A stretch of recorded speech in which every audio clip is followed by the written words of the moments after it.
jaajëf Cheikh Tidiane Diop jaajëf également kooku di Isaaxa moom itam cant ak ngërëm ñeel na ko ci tënkum xibaar yi si kàllaama yi ko ci barma kooku di Ndeye Coumba Diop madame Kane Diallo Diéry mbokki kon pàcc bu njëkk bi seetaan ngeen ko ñu ngi ci doon dalal suñu papa Abdoulaye Aïdara bàyyi ko foofu ci quartier 11 novembre Mbour ñaareel pàcc bu mujj bi mbokk yi si la ñuy toll yem ak talaata fukk ñaari fan ci weeru janvier atum 2018 njogonal mooy wëy hip hop sans visa ànd ak ceek ki nga xam ne mooy di l'homme de one mic général band mix ndax tey général band mix ne doon wala am na ku ko non tey wala am na ku ko wala am na ku tey am na ku di Paco naka la sant yàlla gërëm yàlla alhamdulilah na moon laa la de soxna Caba maa la raw naka yitte waaw sant yàlla góorgóorlu rek ak liggéey wuy ma def naa fi lu rëy lan laa fi def lu rëy lu mu def lu rëy laa def lu rëy lu mu def Isaaxa lu rëy laa def lu rëy waaw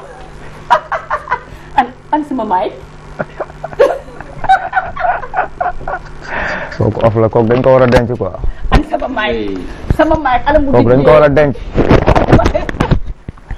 kooku maa fi def lu rëy Bario waaw yaa ngi koy filmé ah ñaaw très bien international kon jaajëf Cheikh Tidiane Ndiaye jaajëf Isaaxa kon hip hop sans visa la ñuy dal di sóobu nii rek mooy pàcc bu mujj bi waaw ànd ceeg l'homme de one mic général band mix ma ne la tey jii ndax général band mix nga wala am nga ku la non tey moom général band mix ma koy lem def ko sama poche parce que ndax tey wuu Caba wuy ma ragal du jam guy nag yow itam bàyyi Caba non du question ragal lu mu doon Caba nañ bàyyi noonu rek tey moom bàyyi mu dugal ko sama poche rek ba après kon ba feeñ la waaw gars yi après nañ ko yóbbante siw kon ma nuyu gars yi salaamaaleykum Sénégal salaamaaleykum Africa salaamaaleykum all around the world gars yi ñuy seetaan à travers Walf TV nuyu naa leen nuyu naa ñëpp ñi nga xam ne nii donc en ce moment ak ñi nekk extérieur gars yi ñuy suivre à travers internet bi ah DJ Paco la l'homme de one mic aka General Band Mix ci biir Walf TV Général band mix yaa ko wax de ci wax mais du ci jëf de si wax ak jëf bokkul d'accord xam naa téléspectateurs yi yaa ngi bëgg comprendre an la moo tax Caba naan wala tey am na ku la waaw mais du ñu comp ndax tey Caba monument lañ indi fii ci plateau bi monument waaw kooku tey gan gi monument la mais balaa gan gi comme ni ñu koy defee tous les mardis clip de la semaine ah tey dinaa leen jox benn clip comme li ma lay wax rek saa su ne exclusivité sur Walf TV ci émission hip hop sans visa tey di ngeen am benn waaju doy waar bu ñu naan T Madel moom mu ngi basé wu en Italie du côté de Rome donc voilà clip bu bees tax fi ngeen koy njëkk a seetaane clip suma baa ngi tudd respect ñu seeti T Madel du côté de Rome la régie Aïcha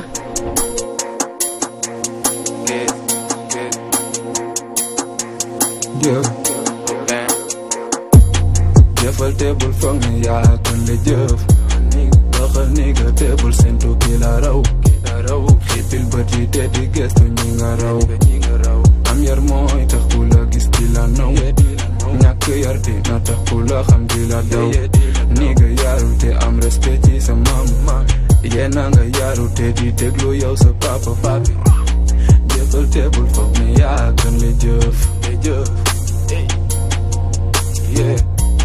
jëfal teebul foog ne yaa gën la jëf jëfal teebul foog ne yaa gën la jëf jëfal teebul foog ne yaa gën la jëf yoon yi dafa bëri et puis dafa wuute ni nga ku nekk li nga bëgg yaa ko xam ne ci ni nga bul xaar kenn ci dara bul toog di xaar sa wàll ni nga beral sa dara sa digganteeg sa wërsëg walay ni mënu ci dara ñu orde Illuminati seytaane ni paparazzi may ni go choose Versace di ñaan yàlla Bugatti Ferrari go Maserati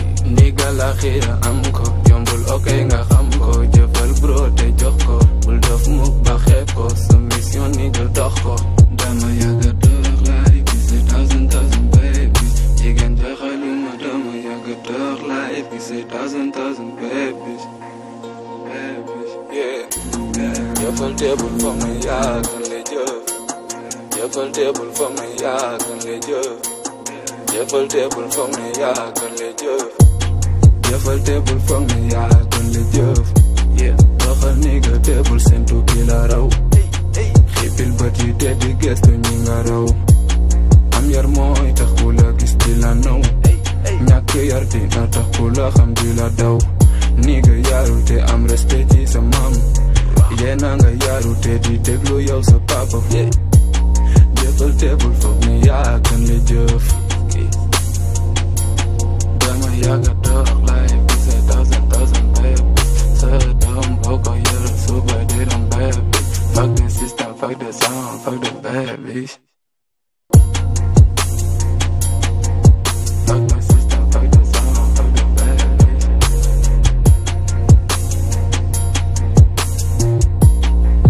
fuck the babies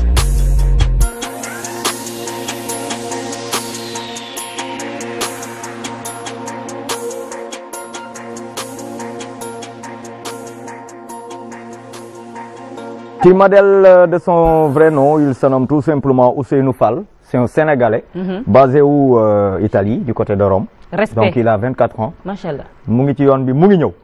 moom la dippee respect noonu. moom la dippee respect. ba gëm nga ne le respect est réciproque. koo jox cër rek mu delloo la ko. loolu la ñu wax de. maa la ko wax. mais Thiaba. waaw dañuy daw ñëw dellu si. ndax Thiaba nee naa Sénégal tey ki ñu am. c'est un monument. ci mouvement hip hop Galsen. c'est un monument ci culture urbaine. parce que doo gis benn scène boo xam ne bii am na Sénégal te doo ko gis. ci scène boobu. est-ce que macha allah. kon loolu ndawul. ndax liggéeyam moo ndax tax liggéeyam ndax ñu bañ mën di ko liggéeyam def, ndax di ko gëm faire liggéeyam ndax bëgg liggéeyam. mën ko itam. waaw mën ko Thiaba Tabaraka. tey dama kontaan. ndeysaan. ndax man moom ça me fait vraiment plaisir ma am ko sama plateau quoi. ba gëmoo ne man c'est partagé. big respect laa koy jox xam naa instant yi gars yi ñu ngi naan mais kan la war a nekk kan mais Paco wane wax ko. ñu kan la wane ñu ku ko mu doon ah yàkkamti nañ ko de. waaw dama leen koy jox donc tey sama gars yi invité bi ma leen indil tey mu nekk ku mag nekkul ku ndaw ci musique sénégalaise déedéet.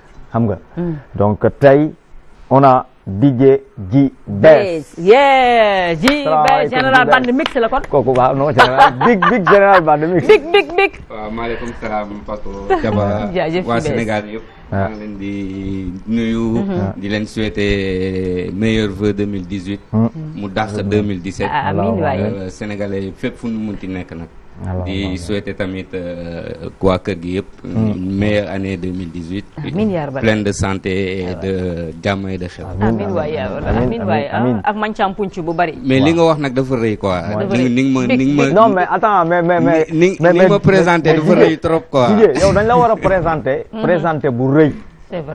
parce que man ba may dugg ci mouvement hip hop Galsen dama dugg ne voilà comme que mënuma rap bàyyi ma nekk DJ ma dem laaj ay conseil ne leen mais man dama bëgg a nekk DJ ñu ne ma voilà bu fekkee DJ nga bëgg a nekk il faut nga dem seeti benn grand bu ñu naan J-Bess est-ce que ma ne ah voilà kooku war naa ko mën a seeti parce que professeur la daf Parce koy que- jàngale sax nag. voilà te DJ dafa am animateur am te Sénégal dañuy confondre ñaari ah am na lu ñuy wutale. non am du moom di xalaat du yomb dina si dikk.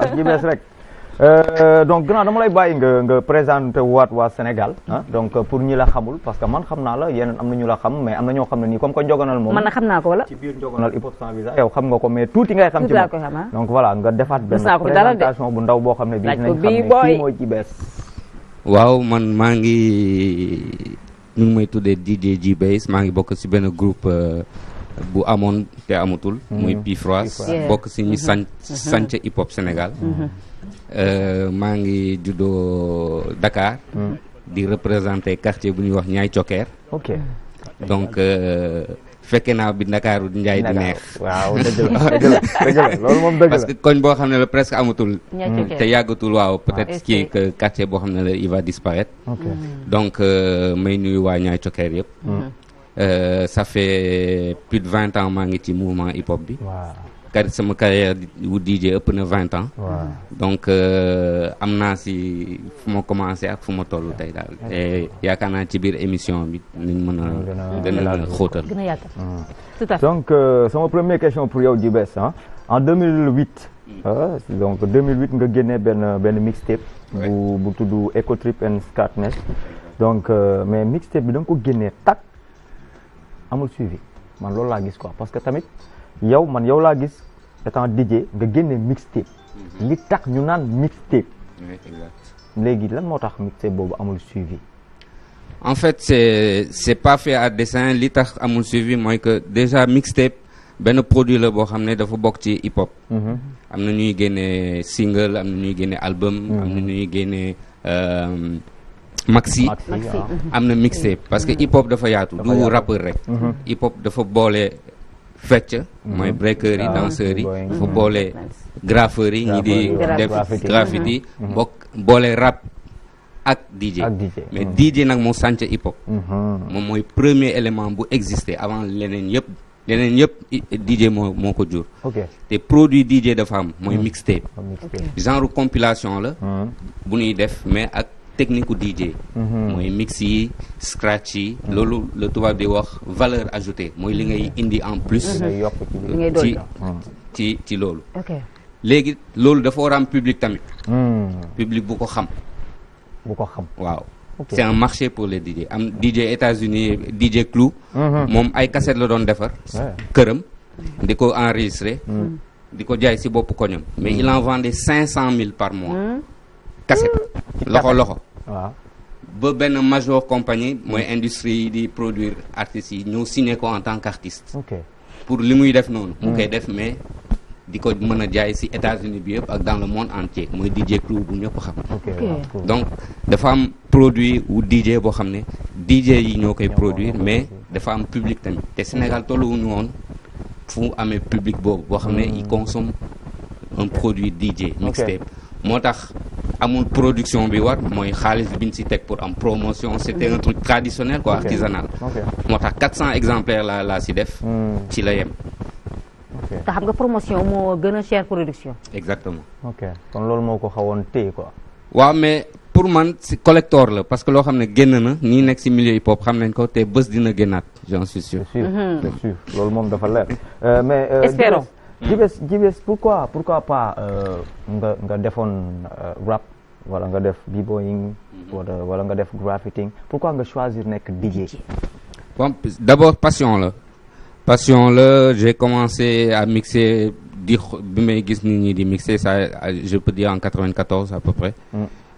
mais li may def tey dépassé na tuuti DJ. léegi je fais du turntablism. turntablism mooy degré. turntablism nañ koy bind kay turntablism. loolu xeetu DJing la boo xam ne bokk na ci DJ mais beneen niveau la quoi. c'est-à-dire loolu musicien ngay doon parce que da ngay utiliser instrument mooy platine bi. moom la tubaab di yooyu turntable. anglais bi en fait mooy la table qui tourne. mais ñun français tourne-disque lañ koy woowee.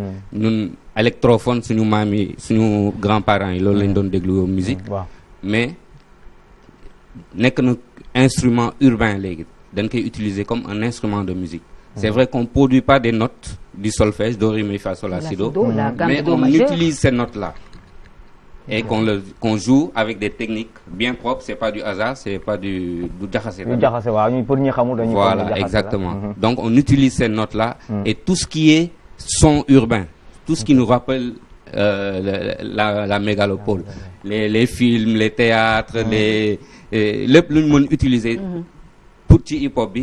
DJ daf koy utiliser ak platinum. mais est-ce que xam nga ne grand mais Paco ñun def nañu erreur réew. xaw ma erreur la xaw ma erreur.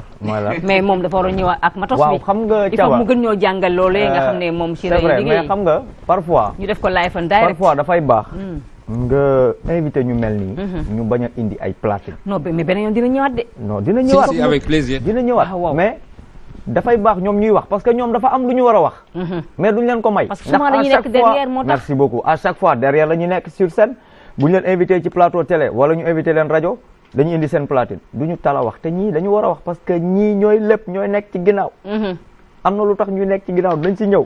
mais balaa dara di xew ca ba. waaw nañ dem sur le terrain am nañu ATV. comme que l'émission c'est en direct. en ce moment ATB am na fenn fu mu ñu demaloon tey ñu bett grand bi xam naa na ko jaaxal ATB foo ne wax ñu ko ñu xool ATB fu mu ne gannaaw bañ la nuyoo respect waaw rubrique mooy rubrique baatu mbedd ay ca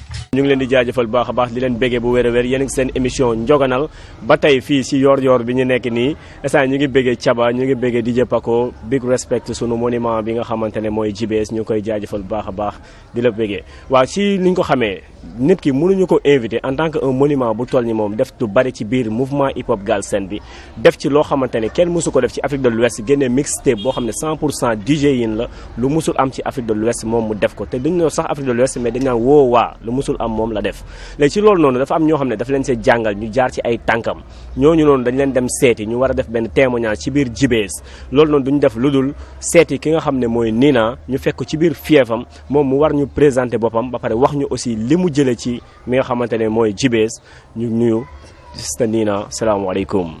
maaleykum salaam waa Walfadjri maa ngi nuyu ñëpp maa ngi nuyu ku nekk sa tur ak sa sant man la DJ Nina Africulture urbaine waaw maa ngi bëggee ñëpp waaw. yemoon DJ Nina ñu ngi koy jaajëfal bu baax a baax yemoon comme ni ñu ko gën a xamee bu wér a wér dañ doon laaj DJ Nina lan moo la dugal ci biir DJ bi nga xamante ne yaa ngi koy def yan jaar-jaar nga ci am.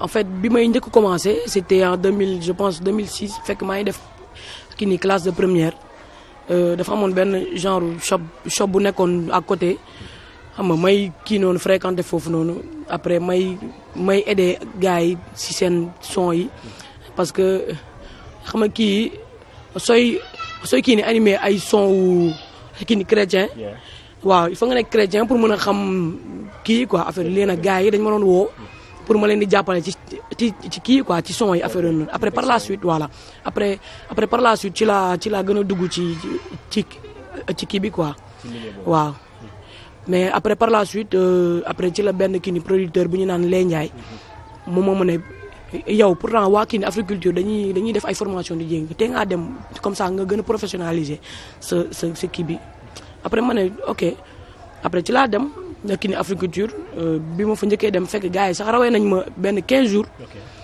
après ma si laa taseeg Sall Ngaar yi mu wax ma ne ma est-ce que doo laaj prof ma ne ko kan mooy prof après ci lay wàcc noonu juste xam nga dama xawoon am kersa nag mais dama ñëw ne ko salaamaaleykum xam nga mu xaw maa mbalak yooyu noonu affaire yooyu noonu après ci la ñëw ne ma waaw suba nga ñëw léegi si laa ñëw mu ñëw ne ma demal nga jouer sans que man ma bañ cee xam dara de après ma dem jouer def benn mix bu kii quoi bu taxaw en fait man yaakaaruma woon sax ne dinaa mos a voilà rek mu ne ma uy ma suba nga commencé affaire yooyu noonu ma ne ko xam nga parce que kii ma ko woon quoi loolu daf la étonné sax voilà après mu ne ma suba nga commencé nga ñëw après nag ci laa commencé nag di kii quoi di dabe gars yi parce que rawoon nañ ma may dabe quoi di kii waaw ba nii.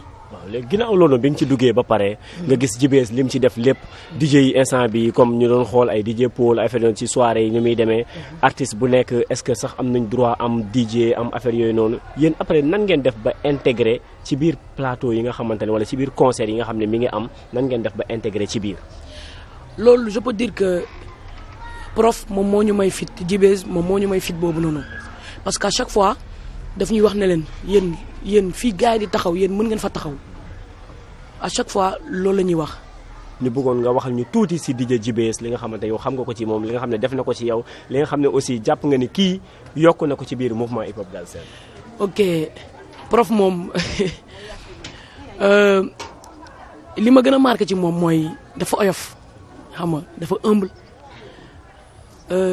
da nga koy gis da nga koy foog benn nit mais or que moom day ree rek xam nga dafay ree rek dafay reetaan rek loo ko wax wala nga mbalak ko wala day ree rek moom tamit day jéggee mbalak la wala ñii suñu nekk en plein cours day jéggee rek fecc affaire yooyu loolu moom gën a marqué ci moom quoi moom daal wala te li ma gën a tamit frappé ci moom lu mu am envie wax la ko daf la koy wax xam nga soo nuulee mu wax la da ngaa nuul moom du jay kenn. il est professionnel. voilà da lay wax ne c'est ça lii la li ma bëggoon mooy école de formation yi am ay multimédia ay son affaire yooyu noonu ñu boole ci benn matière bu tudd DJ.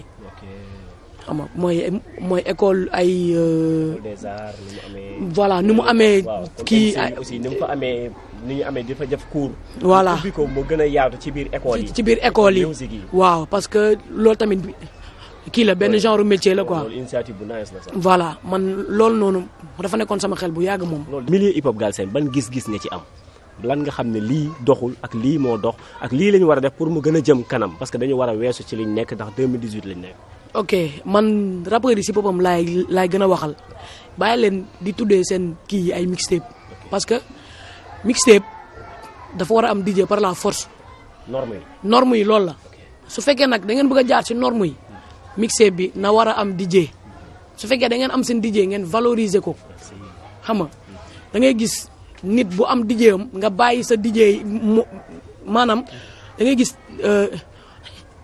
benn rappeur mu yàgg job ak benn DJ boo xamante ne ñoom ñoo bokk ko ñu wala ay ami d'enfance lañ affaire yooyu noonu xoolal nga war a jouer grand théâtre wala nga dem jëli keneen nga voilà nga xeeb ko nga bàyyi ko foofu noonu loolu ngeen war a bàyyi loolu noonu day mettre en mal ñun ñii te àdduna du neex ba ñun sax ñu jéem a tas wala ñu jéem a ñun ñëpp ñoo bokk benn ñun suñu comme yéen rappeurs yi ni ngeen xamante seen biir ñun tamit DJ yi noonu lañ xamante seen biir dañuy setsante ñun ñëpp xam nañ gàlle ku nekk rappeurs yi baa leen di jaxase DJ yi seen biir man looloo ma gën a metti ci affaire yi. ñu ngi leen di béggee di leen siyaar di leen béggee bu baax a baax di leen ñaanal ci at mu bees mi réew mi gën a am naataange réew mi gën a am dal réew mi gën a am peace li nga xam ne ñu ngi koy dégg ci sous région bi di ay attentat wake ay terroriste yàlla bu mu fi ñëw Sénégal mi waajal coupe du monde bi yàlla na ko jël ak jàmm di béggee ñëpp Djibes big respect à vous Paco Thiaba wasalaam. jaajëf ATB respect. donc wàcc na si mbedd mi. waaw. tase na ak kooku di. waaw DJ Nina wax na ak rappeurs yi de. waaw wax na ak rappeurs yi et puis tey voilà. am na ñaar xaw ma ñetti question yu mu posé grand bi. waaw mooy rubrique boobu baatu mbedd. baatu mbedd bi macha allah tey baatu mbedd ngeen am. mardi prochain di ngeen amaat Bec S parce que moom en ce moment mu ngi ci liggéey bi. voilà. et puis Paco ñoom bu ñu leen jox woon kaddu li ñu jot a dégg nii mu bàyyi ko ci kooku DJ Nina duñu ko xam parce que am na yu mu wax ni man xaw moon ne yooyu ñoom xam nga. neen ñoom xamante ne seen biir. waaw rappeurs yi nañu bàyyi di leen rappeurs yi kërëb xam nga pour man ñoom DJ amuñu problème ak rappeurs yi. tëntëblisam ni ma ko prononcé noonu la grand. waaw DJ technique.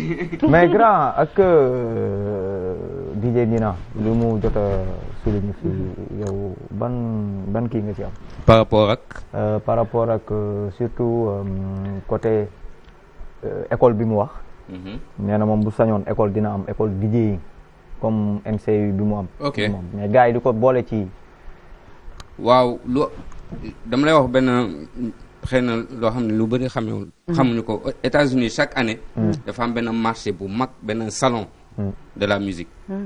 boo xam ne ça regroupe tous les genres d'instruments de musique comme salon de l'automobile comme c'est un grand marché. boo xam ne foofu les instruments traditionnels mooy guitare mooy li ñu xam ko instruments de musique yi. ils se sont rendus compte que standu fi ñuy jaay matériel u DJ ak exposition DJ yi. c'était les stands les plus fréquentés parce que les gens les xam nga ndaw moo gën a bëgg a jàng musique mooy découvrir musique moo bëgg a def musique. mais c'était les stands les plus fréquentés par rapport aux autres stands, des gens qui vendaient les guitares, les claviers, et ça les énervait quoi parce qu'ils se disent parce que dañuy xaw a musiciens traditionnels yi dañuy xaw a dénigrer DJ yi parce que ils se disent ouais c'est pas des musiciens parce que juste que on fait pas do ré mi fa sol la si mais on joue sur le même temps on compte 1 2 3 4 comme tout le monde donc ñoom ñoo ñu si boolewul mais grave mais c'est ngeen bokk Exactement. loo bokk Et mooy aujourd'hui, ça waxtaan fait plus débat dans des pays comme aux États-Unis et autres en Europe. Les DJ, ils font partie intégrante. Ils sont reconnus comme étant des musiciens parce que, bon, voilà, ça a été prouvé. Maintenant, les partitions de scratch même s'écrivent. Les scratch, on écrit des partitions. Tu peux venir lire une partition de scratch et l'exécuter. Donc, avancer nañ torop côté boobu quoi loolu dootul débat. je pense que avancement boobu nga wax noonu. je pense que egsi na fii Sénégal. si yoon boobu lañ nekk nag man sama liggéey. loolu la. mooy transmission boobu. reconnaissance boobu. que mu am équilibre entre rap bi. danse bi. DJing bi. ak graphe bi. parce que le tout sera plus fort. chaîne boo xam ne su amee lu damm rek dootul nekk chaîne. pour maillon yooyu yëpp nekk gën a dëgër. bu boobaa si la ñuy gën a mën am lu ñu doole bu ñu proposer en tant que spectacle en tant que mouvement en tant que parce que rap dem na au-delà de musique ça part du social et du civisme de l'environnement et cetera. et puis kenn bañ a xeeb kenn si li nga wax. voilà parce que déjà moom mi ngi koy wax. mi ngi wax ne des fois di nga nekk ak benn rappeur ngeen di yàgg liggéey ak yooyu. une fois mu am daal di am spectacle bu mag rek mu daal di seeti keneen mel ni ku la xeeb quoi. exactement loolu xaw na leen jàpp. Donc pour revenir à ta question, donc c'est un projet qui est là, d'introduire le DJing dans l'enseignement scolaire parce que c'est ludique. Fii enseignement musique ñu ñëpp jaar nañ ci c'est que de la théorie. Pratiquement zéro. Il y a aucun apprentissage avec soit flûte, Europe ay flûte lañ leen di jàngal wala piano. Fii ça n'existe pas. Donc élèves yi duñ ko amal solo parce que pour ñoom c'est perte de temps alors que si tu mets aux gens des instruments de musique des platines à des jeunes enfants mën na créer seen mais fii ak suñu enseignement bi nii fii nii Sénégal au Sénégal est-ce que gars yi nañ nangul waaw maanaam ñu boole théorie bi ak pratique. Il y a la direction des arts il y a le ministère de la culture le ministère de l'éducation nationale si on présente un projet solide parce que fii tout ce qui se fait en matière culturelle et sociale c'est le hip-hop moo koy def c'est sûr. Donc si on présente ce projet que j'ai avec d'autres partenaires, forcément, ça coûtera rien à l'État d'intéresser aux jeunes. Au lieu de dem mbedd bi, tu vas les occuper les mercredis après-midi ou les samedis après-midi à pratiquer de la musique. Non, c'est vrai que Paco li mu wax ni am na solo pour revenir si li mu wax léegi nii rek. xam nga élève buy ñëw njëkk jàng mu am lu ñu ko jàngal mu nekk ci moom si lu yàgg. si ba muy gën nekk xale yaakaar naa loolu dina ko gën a jàppale bu baax boole théorie bi ak li nga xam ne moo di pratique boo seetloo calculer ki la ñuy jox ay combien de trioles double croche avant nous dans une ronde pointée ay gamme de do majeur yeeg xam nga ay kii ak yooyu tamit baax na si gaa théorie bi am na noonu parce que gaa épreuve facultative la éducation artistique la économie familiale ñu boole si musique mais musique bi bu ñu si doon boole comme ni nga ko waxee ni dinañu tax parce que ñu bàyyi ba may naan man musique parce que man musique laa def mais ba ma koy def ba ma may dem bac sax da nga ne ak waa Prytanée militaire parce que am na fu mu yem benn classe premier cycle bi mais da ngay gis ku ne non parce que musique laa bëgg kon naa ko def ñu ne est-ce que kon loolu moo tax nga nekk kon animatrice et pourtant sax bokkul man comme dama bëggoon affaire calcul rek ma soobu si rek waaw te musique art day ubbi xel donc parce que ay loo xam ne day yàq quoi lu yokk la ñu nuyu madame Sarr sama professeur la woon musique waaw ba nga koy nuyu ak ay doomam yow loo doon kii musique jàng naa daal jàng mais dafa pratique dara déedéet man bu ma la doon jox kii laa lay jox violon. non kii lay ñëw prof lay ñëw si prof. non DJ non ay platine moom. mais professeur la prof. laaj ko waa Wakaam. baax na mais grand. importance bi DJ am. sur le hip hop. ban importance la DJ am. bon nga wax waa Sénégal ak àdduna ñu xam ko surtout fii Sénégal gars yi xam. importance en fait yaatu na. bi gars yi nekk ci DJ yi ci ginnaaw la ñu nekk. importance bi ñu am pour taxaw ci ginnaaw. yaatu na tey en fait soo gisee rap am doole si àddina. c'est parce que dañ ko diffuser mooy dañ ko jouer nit ñi di ko dégg te kan mooy diffuser musique. c'est les DJ. DJ su playul musique kenn du ko dégg. C'est sûr. Donc dans les soirées, dans les fêtes, dans les magasins, sur les radios, d'abord c'est un diffuseur. Première importance. Deuxièmement, il y a la spécialité DJ hip-hop. Parce que DJ dafa yaatu. Mën nga mixer merengue, mën nga mixer mbalax, dafa yaatu. Mais dafa am spécificité DJ hip-hop. Nekk DJ hip-hop nag style de vie la. Dundin la. te dafa mooy musicien wu DJ hip hop mooy musicien wu rappeur bi. mun naa ne mooy orchestre. mooy orchestre rappeur mooy le tout. loolu beneen liggéey la. bu bokkul ak diffuseur bi. ok kon DJ bu yëg ci kaw scène ak MC. ak benn ak rappeur wala ak groupe il devient le musicien du MC. loolu beneen liggéey la. DJ mën nga nekk koo xam ne tu mixes dans les clubs. pour faire danser. Tu peux être mixé dans des expositions. Tu peux être un DJ dans une troupe de théâtre. Tu peux être un DJ dans un groupe de musique aussi. Donc yaatu na. mais pour rappeur bi DJ bi mooy musicien wu rappeur bi. loolu mooy importance su DJ bi si rap bi. mais rappeur bi mën na demal boppam DJ bi mën na demal boppam. keneen ak keneen soxlawuñu. Ils n'ont pas besoin les uns des autres, mais on se complète. Mais man, sama action yëpp, si justement développer fànn boobu DJing bi. Parce que loolu moo xaw a sooxee rap bi. bëri na rappeur mais amul DJ. non franchement loolu moom dëgg la quoi. kon rappeur yi dañuy yëg si kaw scène wéet di playback du am spectacle. mais grand ba nga nekkee Pifouras kan moo nekkoon seen DJ. moom yow si bopp. ok Pifouras mooy seul groupe Sénégal boo xam ne. dafa amul DJ. voilà. koo xam ne daanu ko woon yóbbaale mais si groupe bi la bokk. J'étais au point A ba au point B. Macha Allah. de la production du début à la fin de la production donc amoon naa sama baat si groupe bi. daanu moon yóbbaale rek. ok kon de droit yi bu ñëwee moom li ngay encaissé tamit tabarkàlla de. waaw macha allah droit yi macha allah. Djibes en parlant de subvention voilà ci jamono yee passé. donc gars yi jotoon nañ fi benn xaalis. yan donc les rappeurs quoi. les rappeurs tamit acteurs culturels yi quoi ñi nga xam ne par exemple comme ñi am ay ñi nga xam ne ñoom ñooy organiser la plupart ay scènes au Sénégal côté hip hop. jotoon nañ fi benn xaalis. donc xaalis boobu noonu ñu jotoon. man dégg naa ci lu bëri mais ba léegi dégguma DJ. pourquoi. bokkuñ si. non moom laa bëgg a xam. moo tax moom ndax mu ngi ci woon. wala mu kenn mënu wax rapkat ah génn si DJ. te man liste bi gis naa ko de mais liste bi man gisuma ci DJ Djibes ba léegi. te moom grand la te moom dafa bokk man pour man. non dafa bokk ci mouvement hip hop Galsen. waru ñoo def dara. te yëgu ko waaw merci. ak moom nan la ko gisee quoi ndax loolu nice wala. waaw bon faut clarifier certaines choses quand même. subvention la boo xam ne ban ngay wax bu chef de l'État bi. ban subvention ngay wax parce qu'il y a eu 2 subventions. Il y a eu une subvention du chef de l'État. Il y a eu une subvention du maire de Dakar. Monsieur Khalifa Sall.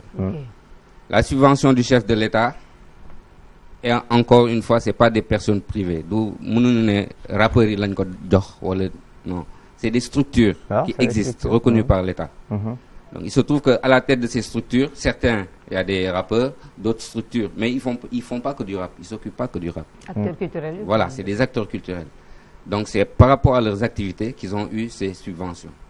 Il y a d'autres qui ont organisé par exemple Dabrens Production des matchs. Très important parce que ça regroupe du monde. C'est un ciment social. Tu vois donc du ñëpp mais ñu si doon def parce que xaaruñu subvention boobu pour exister. Les gens faisaient des choses avant. Ils ont eu un soutien qui est tout à fait normal d'ailleurs. Et à féliciter, à encourager. ndaw na dañ ko war a yokk sax parce que yoon la. parce que dëkk y a am na des médecins am na des éducation ñuy jàngale am na ay musiciens donc ñëpp a si bokk. donc pour moi c'est une bonne action maintenant quant à niñ ko tasee. peut-être que directement man jotuma sama wàll parce que awma man structure boo xam ne c'est encore sur pied. Mais indirectement j'ai sûrement bénéficié parce que je fais des formations qui sont subventionnées. Et par rapport à la MCU, c'est pareil. C'est une subvention de la mairie de Dakar qui a été donnée sur 4 ans. D'accord. 80 millions par an, ça fait à peu près 240 millions l'année, je crois, les 4 ans. Donc, on nous a donné un siège, c'est le centre socio-culturel de Ouakam, qu'on est en train d'équiper, avec une salle de spectacle, une salle de répétition, un studio d'enregistrement, une salle de formation DJ, une salle polyvalente, une salle de formation de graphe, une salle de danse et une aire bien aménagée pour justement bouillonnement culturel boobu am cadre fu nit ñi mën a daje pour mën a exprimer seen créativité. mais je pense que yéen a ngi xalaat pour décentraliser li ngay wax nii parce que yow Wakam nga wax mais nañ ko pourquoi pas ngeen décentraliser ko ci Sénégal bi yëpp parce que Sénégal dafa yaatu. mais justement commencé wu ma Wakam. Formation on a commencé ça de manière formelle depuis 2005 à Pikine avec l'association Africulture urbaine. bu Matador. Voilà. Formation ñu ngi koy continuer au niveau du centre de Guédiawaye. On a fait une formation dans un projet qui s'appelait le Focus. Donc on a fait 3 mois de formation en DJ, en vidéo, en entrepreneuriat culturel, en photo au centre de J-Hip-Hop. Donc on est en train de s'organiser. Mais bien sûr, objectif bi c'est mu tasaaroo. Moo tax MCU c'est un bon exemple au niveau des maires des villes pour que ñu jël exemple si kaw MCU essayer de faire la même chose au niveau de leur ville. J'espère que man dinaa ñëw nga jàngal. kan avec plaisir avec plaisir. da loolu la bëgg pour ma jàng di. Avec plaisir. Si te am nga notion musique day gën yomb en plus. damay ñëw. man ànduma ci de. kon d'accord. non man d'accord. mais loxo yi su nangoo rek am problème. loxo yi dafa bañ. man loxo yi moo bañ tabarkàlla yow man mii rek. waxal ak man problème Thiaba dañuy am benn affaire bu ñu dem seetaan léegi. bu fekkee waaw ñu seetaan si benn comp rek tuuti rek ñëwaat. Régie Cheikh bu fekkee mat na nga jox ko gars yi. ba tey ak suñu gan di JBS ay ca ñu dem Barézé ngi toog di xaar fop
congratulations grand mais grand vraiment mais that's hip hop ah. mais that's hip hop moo tax waaw di bëggee waa régie bu baax.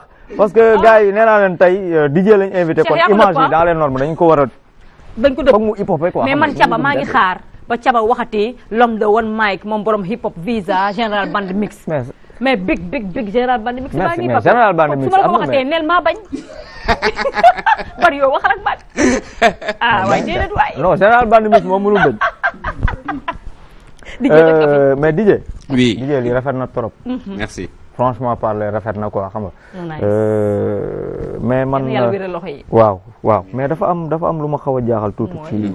ci grand bi. pourquoi pas DJ du ñu am staff am manager.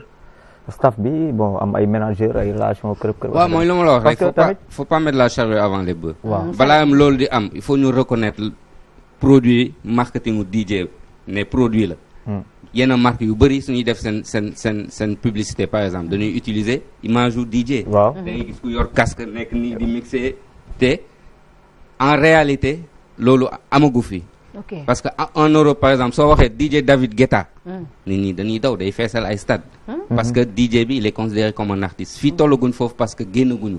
par exemple pendant 20 ans je peux dire que j'ai été le seul à essayer de tirer ce côté artistique du DJing moo tax ma dugg ci formation parce que tant que bëriwuñu tamit nit ñi duñu gis te duñu xam lu ñuy jariñ tamit parce que ba léegi rappeurs yi sax ñu ci bëri xamuñu njëriñu DJ ci kaw scène voilà pour ñoom mais grand dafa jot nag pour ñu xam leen jox leen seen gëdd jox leen seen liggéey boobu lañu nekk di def en plus Thiaba moom mu ngi former ay nit waaw tu vois donc ñi ngay former ñooñu man ma sax mi may waaj a former waaw yow tamit yaa ngi waaj a former Thiaba maa ngi lay xaar de doo ko gis amu jot du ñëw toogal foofu yow du ñëw comme que yaa ngi former waale ay nit tamit pourquoi pas voilà mu gën a moo tax ñuy def formation d'accord zoom sur waaw zoom sur donc mais balaa zoom sur donc dañuy bàyyi grand bi mu tàggatoo last word bi lu muy nekk last word bi mooy ñu pare 2018 dañuy nar a organiser notamment sous la houlette d'Africulture Urbaine. mais da ngeen ñëw nekk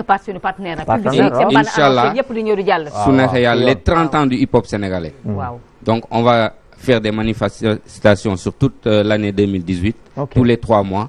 donc détail yu programme bi xam naa Amadou Fall Ba directeur Africulture dina jaar gën ko Amadou Fall sama xarit. waaw Amadou Fall mën a voyage. ak Matador jaajëf. donc merci beaucoup. merci grand à vous Djibes. merci de m'avoir invité de me donner l'occasion de m'exprimer nit ñi gën a xam xëy na loo xam ne dañ ko doon gis rek. waaw dëgg la ñu xam ne du mix rek nga mën. waaw mën nga wax tamit quoi mën nga tabarkalla communication xam naa tam jàng ko. merci borom zoom sur. ñu song Baryo sama xarit Baryo benn simili ayca come on. ayca ñëwal gaaw sama xarit donc voilà tey zoom sur DJ Jibes zoom sur Baryo. waaw salaamaaleykum Baryo. maaleykum salaam Paco. mbaa yaa ngi am jàmm. waaw ñëpp a ngi si jàmm ñu ngi lay ziar. di delloo ziar jaajëf Baryo. tey da nga nice. waaw wax dëgg dama nice mais kon tey rek la nice yow Baryo wala waxin la. des fois ñu wax la ko bees bi la xam naa rek. 2018 bi si at bu bees bi. dama bëri kersa mi ngi gisee nii. Baryo zoom sur rap hardcore rap bu dëgër comme li gars yi naan rap bu dëgër bi. ok ak classique bi différence bi. bon différence bi rap bu dëgër bi ak classique bi en fait mais ni nga ko waxee graaw na rap bu dëgër ak classique bi. waaw différence bi moom bëri la parce que style la quoi en fait booy seet parce que musique style la rek. waaw rap bu dëgër bi en fait souvent moom la ñuy utiliser le mot hardcore. hardcore voilà moom la ñuy utiliser mooy ki nga xamante ni musique am style bu mu koy defee moo hard. mën nga di. comme Ndiaga Mbaye c'est un artiste mbalax mais gis nga style bu muy wayee day yuuxu corde vocale yi bon loolu mooy xaat quoi ça dépend si nag musique booy def mais xaat bi tant que yaa ngi xaat si li ngay def rek bon tu utilises le style hardcore bon classique bi mooy koo xamante ni il est un peu xam nga am challenge xam nga voilà feeling voilà le mot le définit quoi classique juste quoi voilà mais c'est dommage que waxtu bi jeex na waaw jeex na donc merci beaucoup à toi merci xam naa dañuy bàyyi ba semaine prochaine inchallah ñu indi leneen jeex na yow yaay borom zoom sur Baryo merci beaucoup à toi Thiaba c'est moi qui te remercie franchement tey moom chic merci beaucoup à tous les téléspectateurs et téléspectatrices de Walf TV di leen jox dig daje moo koy waxee saa su ne mardi prochain ak ay yeneen bagage yu bees DJ Paco la woon l'homme de hip hop sans visa. Peace I'm out. nee na dig daje mardi moom talaata nag baaxul ci kabab du ma ko bëgg moom xëy na moom bëgg na ko jaajëf hip hop sans visa la woon mbokk yi Sister Thiaba moo ci feggoon nag ok di DJ Paco l'homme de one mic ma di ko woowee général band mix mais JBS la ñu invité woon moo tax kon déggul loolu tey big général band mix la ñu dalaloon moom professeur DJ JBS ñu koy jaajëfal di jaajëfee également Bario borom Zoom Tour jaajëf ATB jaajëf borom baatu mbedd mi dig daje kon suba inchallah ñu bàyyi la ngeen wëy ak programme Walfadjri tënkum xibaar yi léegi la ci kàllaamay tubaab ak Khady Colonel Gueye bu ko defee rek ñu bàyyi leen Nepad musical tout juste après les doon El Hadj Sandiogou Mbengue war a feggoog Souka Mbaye madame Samba madame Makoloon Mbaye Chéri Boubacar merci à Cheikh Tidiane Ndiaye merci à Issakha merci à Cheikh Tidiane Diop merci à tous au revoir et bonne fin de soirée peace